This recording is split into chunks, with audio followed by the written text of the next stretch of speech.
Nós vamos falar então dos sinais vitais da igreja, né? O que são sinais vitais? Essa semana foi uma semana atribulada, a minha menina teve um problema lá com pressão alta, né? E temos vários irmãos também com problemas de saúde, aí todo dia chega uma mensaginha lá no grupo de oração, pedindo oração pelos irmãos que estão passando por problemas de saúde. Então, o que são sinais vitais, né? Eu fui lá pesquisar, fui lá na internet e o que eu encontrei lá? O conceito de sinais vitais são medidas que fornecem dados fisiológicos indicando as condições de saúde da pessoa, né? Os sinais vitais incluem a verificação da temperatura, pulso, respiração e pressão arterial. Tem como objetivo auxiliar na coleta de dados e avaliação das condições de saúde da pessoa, né? Essas medidas revelam a eficácia das funções corporais, circulatória, respiratória, renal e endócrina. Em razão de sua importância, né, são denominados sinais vitais. Então, concluindo, os sinais vitais são as variáveis essenciais que determinam a saúde de uma pessoa, né, se está bem ou se está mal, né? Então, quando qualquer uma dessas variáveis está fora, né, está acima ou abaixo dos limites aceitáveis, a pessoa está correndo o risco de morte, né? Corre o risco de morrer realmente. E o grande problema é que alguns desses sinais não são aparentes, né? Não é uma coisa assim fácil de identificar. E com relação à igreja, né? Quais são os sinais vitais da igreja? Como saber se nós somos uma igreja saudável ou não, né? Será que é pelo barulho? Será que é pela festa, né? Será que é isso que indica que uma igreja é saudável? Então, e não há como responder essa pergunta sem olhar para a Bíblia, né? O que a Bíblia ensina sobre a saúde da igreja do Senhor, né? Então, a palavra de Deus, ela nos mostra como era a igreja lá no seu princípio, né? A gente precisa entender como era a igreja lá no princípio para poder fazer uma avaliação e saber se nós estamos andando no mesmo caminho, né? Caminhando os mesmos passos, né? E a igreja, quando você analisa então como era a igreja lá nos seus primeiros anos, né? Você vê que era uma igreja saudável, uma igreja ativa, uma igreja atuante, né? Em Colossenses, no capítulo 1, versículos 5 e 6, Colossenses capítulo 1, versículos 5 e 6, o apóstolo Paulo escreve o seguinte, por causa da esperança que vos está reservada no céu, da qual já ouvistes pela palavra da verdade, o evangelho, e que vos alcançou, e da mesma forma está chegando em todo o mundo. Então, Paulo afirma aí que o evangelho já estava chegando a todo mundo ali, pouco tempo antes após o início da igreja, né?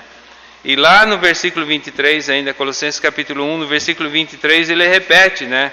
Ele fala, se de fato permaneceis na fé, alicerçados e firmes, sem vos afastar da esperança do evangelho que ouvistes e que está sendo pregado a todas as pessoas em todo o mundo. Novamente, né? Paulo enfatiza que o evangelho já estava sendo pregado a todas as pessoas em todo o mundo. Isso cerca de 30 anos, né? Paulo escreveu Colossenses ali por volta do ano 60, 62 depois de Cristo, e a igreja começou no ano 33, então quase 30 anos, nem 30 anos, né? O evangelho já tinha atingido todo o mundo, né? Uma igreja que não tinha os mesmos recursos que nós temos hoje, né? Uma igreja que não tinha sequer uma Bíblia impressa, né? E nem as eletrônicas, muito menos as eletrônicas que nós temos hoje, mas que já havia levado a palavra de Deus para todo o mundo conhecido daquela época, né? Então, como ser uma igreja saudável e ativa, como era ali no primeiro século, né? Então, como ser a igreja sonhada e planejada por Deus antes da fundação do mundo, né? Olhando para a Bíblia, não tem outro caminho, né? Não tem outra forma de descobrir isso, olhando para a Bíblia. E nós vamos ler lá Atos 2, 42, que é o versículo base da nossa mensagem hoje, Atos 2, 42.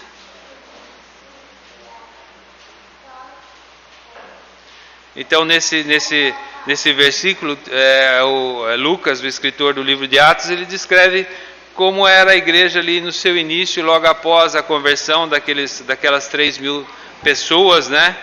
Daquelas 3.000 pessoas que aceitaram a mensagem ali, foram batizadas, como eles começaram, né, a igreja, como que eles foram os primeiros dias daquela igreja. E ele diz que eles perseveravam no ensino dos apóstolos e na comunhão, no partir do pão e nas orações, né? Então, essa igreja que iniciou-se ali no dia de Pentecostes vivia desta forma: perseveravam no ensino dos apóstolos, na comunhão, no partir do pão e nas orações. Então, esses são os sinais vitais, né, da igreja. Esses são os sinais de que realmente uma igreja é saudável, né? Uma igreja só é saudável quando persevera no ensino dos apóstolos, uma igreja que persevera na comunhão dos irmãos, uma igreja que persevera no partir do pão, lembrando a razão de estarmos aqui, a razão de sermos família, né? Uma igreja que persevera nas orações, né? Então, esses são os pilares fundamentais de uma igreja saudável. Uma igreja que falha em um desses pontos é uma igreja doente, é uma igreja que corre risco de morrer, né? Então, falando do primeiro sinal vital, perseverar no ensino ou doutrina dos apóstolos, né? Aquele que segue o ensina alguma coisa diferente do ensino dos apóstolos está sob maldição. Vamos ler lá Gálatas capítulo 1, versículos 6 e 9. Veja o que o apóstolo Paulo escreveu às igrejas da Galácia. Gálatas 1, 6 e 9, Paulo diz: estou chocado de que estejais vos desviando tão depressa daquele que vos chamou pela graça de Cristo para seguirem outro evangelho, que na verdade não é o evangelho. O que acontece é que algumas pessoas vos estão confundindo com o objetivo de corromper o evangelho de Cristo. Contudo, ainda que nós, ou mesmo um anjo dos céus, vos anuncie um evangelho diferente do que já vos pregamos, seja considerado maldito.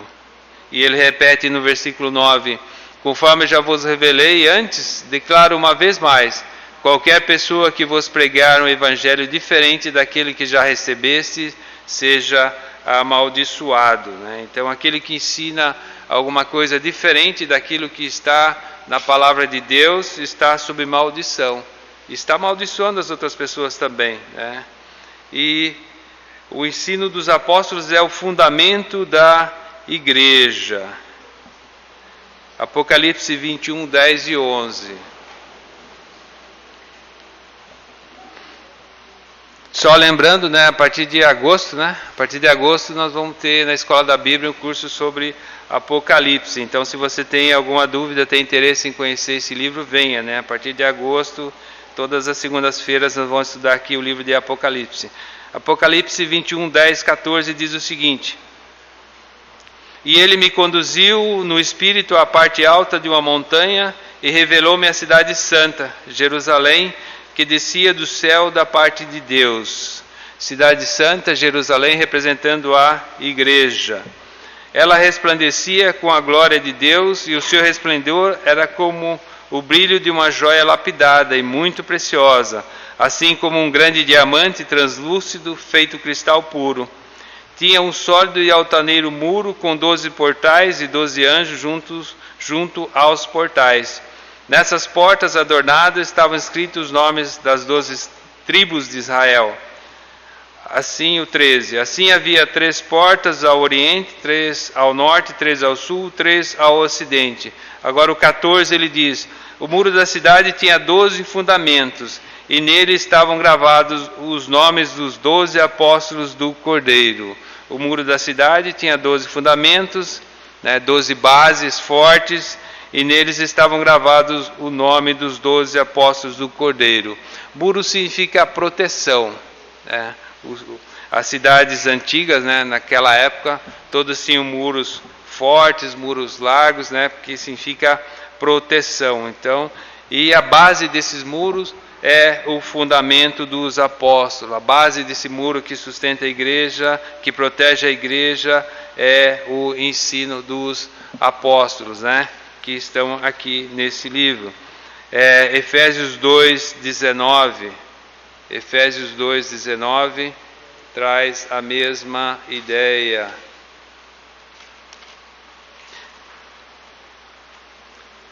Veja lá. Efésios 2:19 diz o seguinte: portanto, não sois mais estrangeiros nem imigrantes, pelo contrário, sois concidadãos dos santos e membros da família de Deus, edificados, o versículo 20, anota aí, marca o versículo 20, edificados sobre o fundamento dos apóstolos e dos profetas, sendo o próprio Cristo Jesus a principal pedra angular desse alicerce. Nele o edifício inteiro, a igreja, bem ajustado, cresce para ser um templo santo no Senhor, no qual também vós, juntos, sois edificados para a morada de Deus no Espírito. Então a igreja é edificada sobre o fundamento dos apóstolos. Então, se o fundamento da igreja não for o ensino dos apóstolos contidos aqui na Bíblia, essa igreja vai afundar. Lembra lá, Jesus falou da casa na areia e da casa na rocha? Então, se a igreja não for edificada sobre a rocha, o ensinamento firme, ela vai afundar e vai sucumbir. É só você dar uma olhadinha aí fora no mundo religioso e ver o que está acontecendo por aí. 1 Pedro 2,5 diz que nós somos pedras vivas, edificadas sobre o fundamento dos apóstolos, tendo Cristo como a pedra principal, pedra angular. Então, qualquer igreja edificada sobre um fundamento diferente é uma igreja doente, é uma igreja sobre maldição e destinada à morte. Então, qual é o nosso fundamento?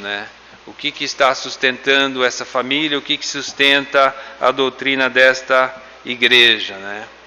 É uma reflexão pessoal, individual e também, ao mesmo tempo, comunitária. O segundo sinal vital é perseverar na comunhão. Comunhão, também fui buscar o significado da palavra comunhão. Harmonia no modo de sentir, pensar e agir, sintonia de sentimentos, coparticipação, união, ligação, unidade em torno da mesma fé, domínio ou posse de duas ou mais pessoas sobre a mesma coisa. Unidade é outra característica determinante da verdadeira igreja. Então a Bíblia também se refere à igreja como sendo o corpo de Cristo. Eu acho que isso é a figura bem marcante do que é ser a igreja, é ser um corpo. Romanos 12, 4 e 5, o apóstolo Paulo escreve o seguinte: pois assim como em um corpo temos muitos membros e todos os membros não têm a mesma função, assim também nós, embora muitos, somos um só corpo em Cristo, e cada membro está ligado a todos os outros. Não existe igreja de um só, não existe um corpo de um membro só. Um corpo é formado por vários membros, e todos esses membros estão interligados. Você tropeça lá, Você já deu uma martelada no dedo, Quando eu era criança, mexia muito com essas coisas, Se dá uma martelada no dedo, dói a cabeça, De tanto que dói, Então, o branco não veio hoje, O branco sabe que não tem um polegar completo, E se você perguntar para ele se faz falta, ele vai falar para você que atrapalha até para andar, E é o polegarzinho que ele cortou lá numa serra de madeira, uma serra de fita. E de tão importante que somos uns para os outros, Então, temos muitos irmãos doentes com problemas de saúde e chega todo dia e você fica realmente preocupado, como ajudar, como atender, e às vezes não dá tempo porque você está envolvido com o trabalho, com outra coisa, e realmente nós precisamos demais uns dos outros, porque somos membros uns dos outros. 1 Coríntios 10, 17 diz: como há somente um pão, nós que somos muitos somos um só corpo, pois todos participamos de um único pão, né? O único pão, que é Jesus Cristo, né? É o único pão. A gente parte a ceia, né? Essas bolachinhas aí são vários pedacinhos. A gente acha que a igreja é assim também, mas na verdade é o único pão, né? Se voltássemos lá na época de Jesus, quando Jesus estabeleceu a ceia, a primeira ceia, era o único pão, né? Cada um pegou ali, tirou seu pedaço e passou para quem estava do lado, né? Então nós somos um único corpo, né? O que dói em mim, dói em você, né? E lá em João 17, né? João 17, 20 e 24. João 17, 20 e 24. A oração, Jesus orando pela unidade dos seus discípulos, né? Pela unidade da igreja.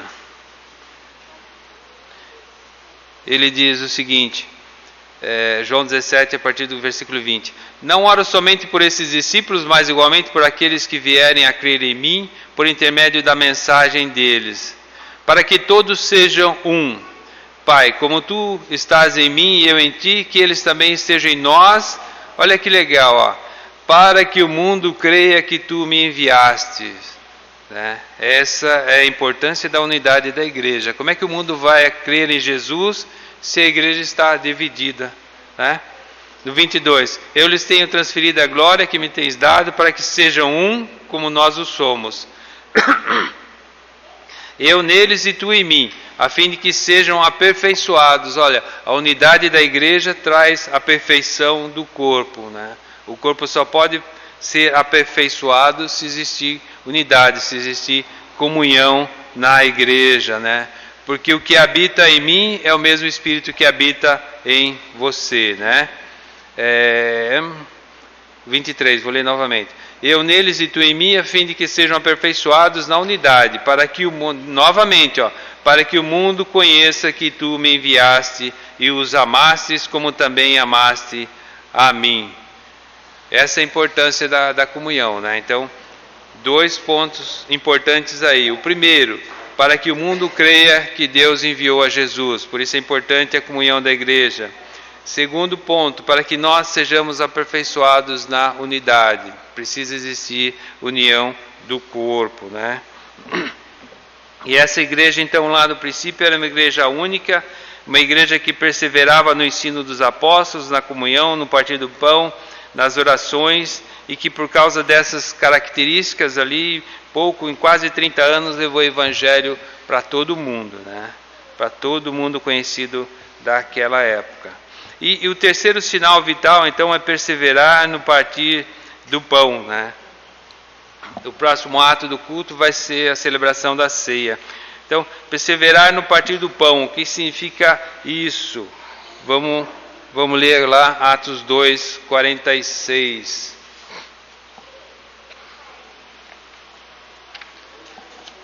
Atos 2, 46 diz que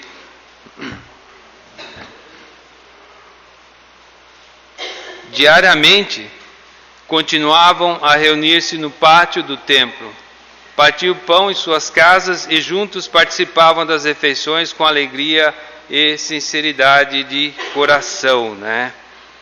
Então, o que acontecia com essa igreja lá no primeiro século? A igreja perfeita, a igreja que tinha a sua saúde perfeita. Então, diariamente, esses irmãos se reuniam no pátio do templo. Aí a gente precisa entender o porquê que eles se reuniam no pátio do templo, né? Porque não havia prédio naquela época, né? O pátio do templo era o lugar onde os gentios se reuniam, né?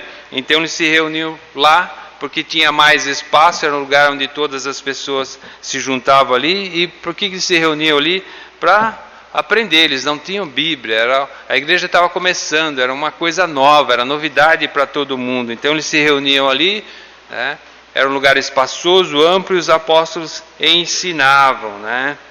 E outra coisa, depois você vê que tem um ponto aí, né? Diz que diariamente se reuniam no pátio do templo, ponto. Começa a outra frase, né? Que diz que partiam o pão em suas casas, né? Então, lá no templo eles iam para estudar, para se conhecer, para conhecer a palavra de Deus, e em casa eles partiam o pão, né? Lá no templo estavam todos, né? Os que eram batizados, que não eram batizados, os simpatizantes, vamos assim dizer, e nas casas se reuniam em família e celebravam a ceia em memória do sacrifício de Jesus, lembrando quem é Jesus, o que ele fez, por que ele fez e por que ele fez, né? Então lá no templo reunia toda a comunidade e nas casas somente os cristãos para celebrar então o corpo de Cristo. E juntos eles participavam das suas refeições. Então, 2 atos distintos que poderiam ocorrer na mesma reunião. Então, nessa mesma reunião eles podiam ter ali, compartilhar as suas refeições, né? E ter a ceia, a celebração da ceia. 2 atos distintos, né? Lembra lá em 1 Coríntios 11, né? Que Paulo desce o rei lá nos Coríntios, lá, porque eles estavam misturando as coisas, né? Eles não estavam discernindo a ceia das refeições ali. Então virava uma coisa, fugiu a palavra, virava uma celebração muito semelhante a que os pagãos faziam, né? Que traziam... Oi? Uma baderna realmente, porque os pagãos faziam isso, né? Eles traziam lá aquele monte de comida e eles comiam, bebiam até se embriagar, né? Então os coríntios estavam agindo da mesma forma, porque eles não estavam discernindo uma coisa e a outra, né? E partilhar as refeições naquela época tinha um significado muito forte, porque hoje a gente tem os talheres, né? Tem a faca, cada um tem sua faca, seu garfo, tem o copo, né? E tem o seu copo, e naquela época não tinha nada disso, né? Era com a mão mesmo, né? Tanto que Jesus ali, quando ele fala do traidor, né? Ele fala, é aquele mesmo que mete a mão comigo, né? Então, tinha isso, as pessoas pegavam com a mão, né? Pegavam a taça, passavam por um, né? Pegava a baba de todo mundo ali, né? E era dessa forma, né? Era dessa forma. E hoje, né? Quando cada um tem o seu copinho, né? A gente acaba perdendo um pouco esse senso de comunhão, acaba perdendo um pouco esse senso de unidade, né? Então, com quem lá em casa, né? Com quem que você divide a sua escova de dente, né? Com a pessoa que você tem intimidade, com a pessoa que você confia, com a pessoa que você ama, né? Com a pessoa que você compartilha a sua vida, né? Então, precisamos resgatar esse senso de comunhão, precisamos trazer isso para a nossa família, né? Para a nossa igreja, né?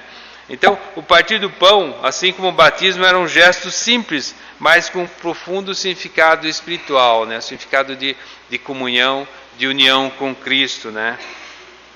Jesus, ao aproximar-se o dia da sua morte, reuniu seus discípulos escolhendo 2 elementos simples, né? O pão e o vinho.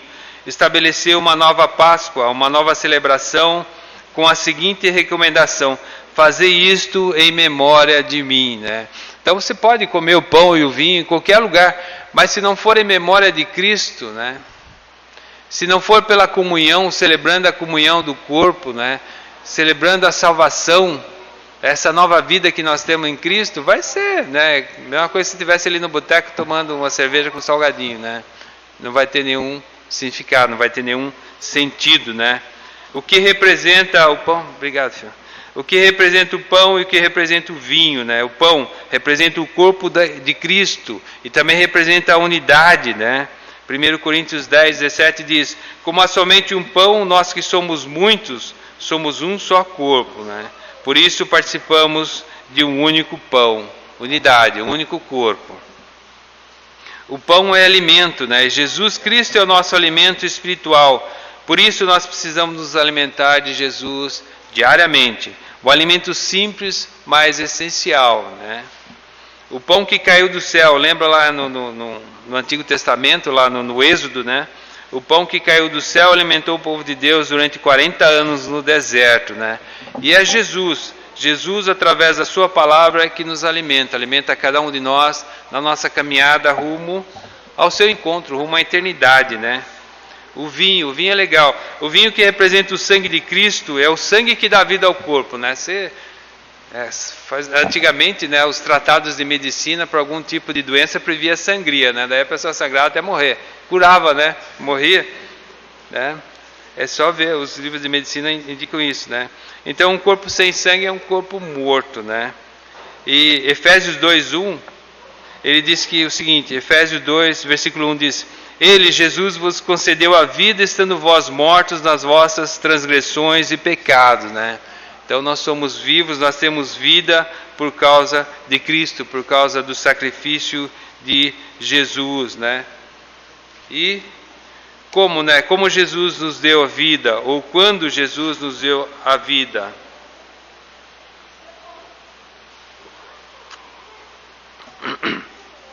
Então Jesus ele nos deu a vida quando ele se entregou por mim e por você lá na cruz. Com o seu precioso sangue, ele pagou o preço pelo resgate da nossa alma, né? É isso que nós lembramos quando nós celebramos a ceia, né? Nós celebramos o memorial da ceia, né? Então, e quem é Jesus, né? O João 1, versículo 1 diz que Jesus era Deus. Então, ele era o próprio Deus, né? Deus poderia ter usado um anjo, poderia ter usado outra pessoa, né? Mas ele preferiu usar o seu próprio filho para entregar, para pagar o resgate, né? Pela nossa vida, né? Então o que ele fez? 1 Pedro 1, 18 e 19 diz que Jesus pagou o resgate com seu precioso sangue, né? Estávamos condenados à morte, né? Estávamos ali no corredor da morte, só esperando a execução final, e veio Jesus e pagou o preço, né? Por que ele fez isso, né? João 3,16, uma passagem muito conhecida, diz que foi por amor. Romanos 5,8 também diz que foi por amor, né? Foi por amor que Jesus se entregou por nós. E por quem que ele fez isso, né? Isso nós temos que lembrar isso também no ato da ceia. Por quem, né? Foi por você, né? Comentamos aqui semana passada que isso não é um sacrifício coletivo, né? Às vezes a grande questão é essa, né? As pessoas acham que o sacrifício de Jesus foi um sacrifício coletivo, mas não, foi individual, né? Ele pagou o preço por cada um de nós, então eu tenho que aceitar isso como foi por mim, né? Foi por mim. Se você começar a achar foi pelo outro, não, foi por mim, é individual, né? Para isso fazer sentido na minha vida, né, eu tenho que olhar para a cruz e ver que Jesus morreu por mim, né? Por causa do sangue de Cristo, hoje nós temos vida, já não estamos mais sob a ira de Deus, já não há mais condenação para os que estão em Cristo, para aqueles que foram ressuscitados por Cristo no batismo, né? E o que dá vida ao corpo de Cristo hoje e o que mantém vivo esse corpo chamado igreja. Romanos 8:11. Romanos 8:11 diz: E se o Espírito daquele que ressuscitou dos mortos a Jesus habita em vós, aquele que ressuscitou dos mortos a Cristo Jesus, igualmente vos dará vida a seus corpos mortais, por intermédio do seu Espírito que habita em vós. Então veja a importância dessa passagem, o quanto ela esclarece, né? O mesmo Espírito que ressuscitou Jesus dos mortos, se ele habita em vós, aquele que ressuscitou a Jesus dos mortos, né? A Cristo Jesus, igualmente vos dará a vida. Somente aqueles que têm o Espírito Santo. Por isso a importância do batismo, né? Porque é no batismo que todos os nossos pecados são apagados e nós recebemos o dom do Espírito. O Espírito Santo passa a habitar em cada um de nós, né? 1 Coríntios 12:13 diz: Pois todos fomos batizados por um só Espírito, a fim de sermos um só corpo, quer judeus, quer gregos, quer escravos, quer livres, e a todos nós foi dados de beber de um único Espírito. Então esse único Espírito é o Espírito que nos dá vida, nos identifica como sendo filhos de Deus, é o Espírito Santo que mantém a igreja viva, é o fundamento dos apóstolos que mantém a presença do Espírito na igreja. Quando a igreja começa a se afastar da doutrina dos apóstolos, da doutrina bíblica, ela apaga o Espírito Santo. É a comunhão do corpo, um corpo unido, que fortalece o Espírito Santo. Quando há divisão no corpo, o Espírito Santo fica impedido de atuar naquela igreja, fica impedido de atuar na vida daquela pessoa. É a oração que mantém o corpo em comunhão com o Pai. Então veja como é importante entender o significado do ato do partir do pão. Primeiro o memorial do corpo e sangue de Cristo, e depois o simbolismo do pão, representando a unidade do corpo e o alimento para o corpo. O vinho representa o sangue que dá vida ao corpo e ao Espírito que nos dá a vida como igreja, que nos dá a vida eterna e mantém a igreja do Senhor viva e atuante até hoje. Então, para sermos uma igreja atuante, precisamos da comunhão para fortalecer o Espírito, porque o Espírito é um só, né? Como somos vários, às vezes a gente acha que cada um tem um Espírito, mas o Espírito é um só, por isso a importância da comunhão, né? Que na comunhão nós nos fortalecemos, nós tiramos as nossas dúvidas uns com os outros, né? Nós nos encorajamos e nos fortalecemos. E o quarto sinal vital, né? Perseverar na oração. Sobre esse quarto sinal a gente não vai falar muito não, né? Eu vou repetir aqui a figura que eu usei a semana passada, né? Então, do peixinho, né? Imagine que você é um peixe vivendo num recipiente ali fechado, né? Então, qual que é o elemento essencial para que esse peixe consiga sobreviver, né? O peixe, no caso, vai precisar de água, né? E nós precisamos da oração, né? Por isso a importância desse momento que nós fizemos aqui, esse momento de oração, de orarmos uns pelos outros, porque precisamos de oração. Então, tão importante quanto a água, né, para a sobrevivência de um peixe, assim também é a oração para a sobrevivência do corpo de Cristo, né? Para a sobrevivência do cristão único, né, como unidade, e para a sobrevivência da igreja em si. Precisamos orar sempre, orar juntos, né? Então hoje Deus fala conosco através da sua palavra. Deus fala conosco através da sua palavra. Se estiver ouvindo Deus de uma forma diferente aí, desconfie. E nós falamos com Deus através da oração. E o Espírito Santo, ele é o intermediário, ele atua como tradutor e intérprete nessa comunicação. Por isso a importância da comunhão, para que essa comunicação com Deus não se interrompa, né? Porque o Espírito Santo faz essa ligação, interpreta, né? Paulo diz que nós não sabemos orar, né? É o Espírito Santo que leva os nossos pedidos a Deus com gemidos inexprimíveis, é isso? Então, Atos 2:42 diz: eles perseveravam no ensino dos apóstolos e na comunhão, no partir do pão e nas orações. Então, essas são as características principais, são sinais vitais de uma igreja saudável, né? Uma igreja que falha em um desses pontos é uma igreja doente, né? E como consequência disso, né, Atos 4:32 diz que a multidão dos que creram um só era o sentimento e maneira de pensar. Ninguém considerava exclusivamente seu os bens que possuía, mas todos compartilhavam tudo entre si. Então, o que dava essa liga, né, o que dava essa conexão, essa comunhão à igreja do primeiro século, a presença do Espírito Santo. Esse mesmo Espírito que habita em mim e habita em cada um de nós aqui hoje. Amém?